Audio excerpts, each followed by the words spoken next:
হবে। একই স্বপ্নের ব্যাখ্যা দুই রকম হতে পারে। যেমন সাপ দেখেছেন, বিশাল সাপ, সাপ দেখার দুইটা অর্থ। স্বপ্নে সাপ দেখার দুটি অর্থ।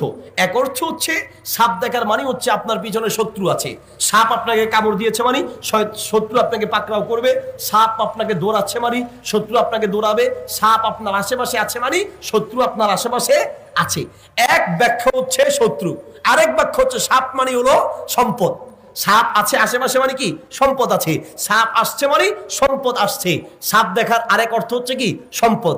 এখন কোন কোন কোন ক্ষেত্রে সাপ দেখার মানে শত্রু হবে আর কোন ক্ষেত্রে সাপ দেখার মানে সম্পদ হবে, এটা সাধারণ কোনো আলেমরা বলতে পারবে না, যোগ্য দক্ষ আলেমরাই এর ব্যাখ্যা দিতে পারবে। এই জন্য কোনো স্বপ্ন দেখলে যোগ্য আলেমদের কাছে যাবেন। প্রিয় ভাই, আল্লাহর পক্ষ থেকে কিছু স্বপ্ন আসে আর শয়তানের পক্ষ থেকে কিছু স্বপ্ন